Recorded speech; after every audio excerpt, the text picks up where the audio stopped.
we must continue to be able to work harder and work smarter than others.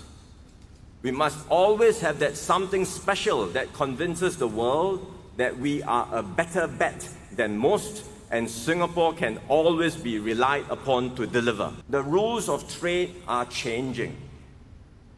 Everyone knows how important trade is to Singapore. And fortunately for us, over the last few decades, countries lowered the tariffs and pursued win-win trade deals. So there was a rise in trade flows globally, and small open trading economies like Singapore prospered. Now, things are changing. Countries no longer talk about win-win cooperation in trade. Many are thinking, I don't want to become over-reliant on you just in case relations turn sour. Some go even further. They think, I not only want to win, I want you to lose. And the value of our trade is more than 3 times our GDP. We will be hurt if more countries become protectionist and flout trade rules. Second, investment flows are also shifting. Global foreign direct investments, or FDI flows, grew strongly in the past decades as companies established footprints all over the world. They found the best places to do business and linked them up into global supply chains. Singapore has benefited tremendously from this. We built our economy around such global investments. But now this too is changing.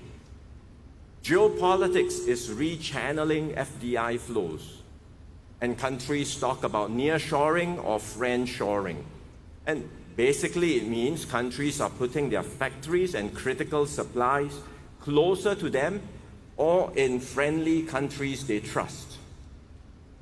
So global FDI flows will slow down and will become more concentrated amongst countries that are geopolitically aligned. Third, the advanced economies are rolling out massive subsidies to build up their own domestic production, especially in strategic industries like semiconductors and clean energy.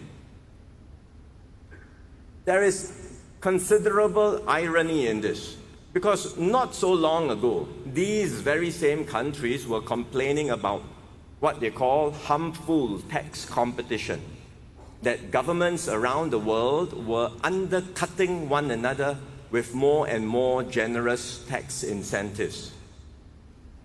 So they pushed for a global agreement to stop this tax competition. It is called Base Erosion Profit Sharing, or BEPS. Some of you might have heard of this. It includes a global minimum corporate tax of 15% around the world. Everyone sets a minimum corporate tax, 15%.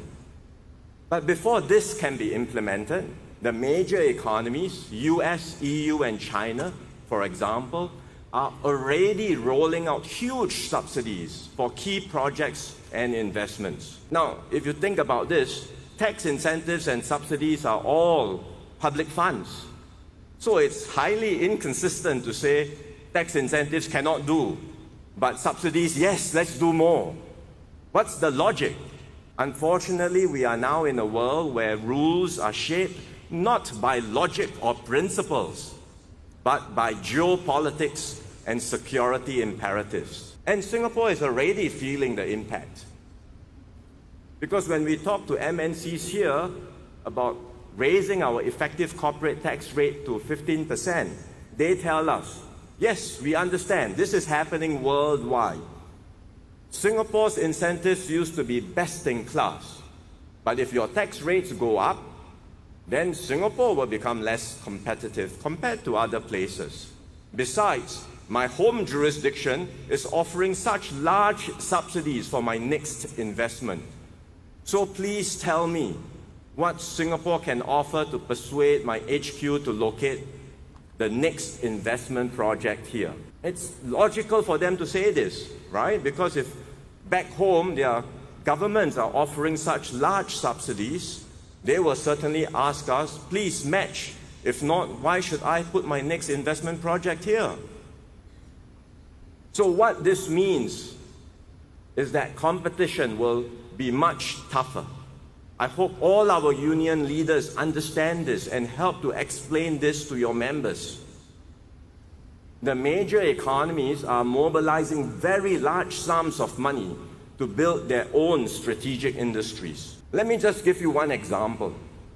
Germany is negotiating with Intel to establish a large semiconductor plant in eastern Germany. The deal involves $10 billion in financing support. $10 billion for just one project. $10 billion is almost double what MTI will spend this year to grow our entire economy. Imagine one project and the subsidy promised is double what MTI spends in a year.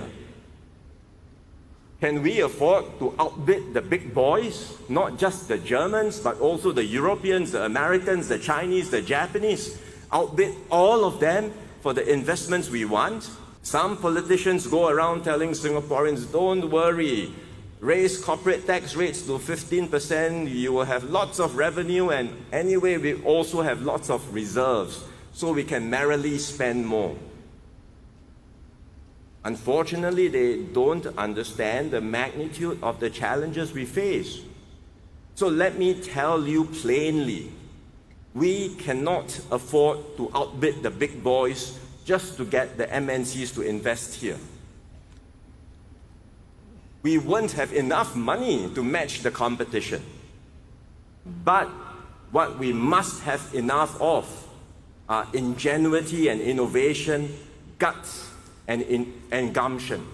And that's the only way we can and will prevail even when the odds are stacked against us.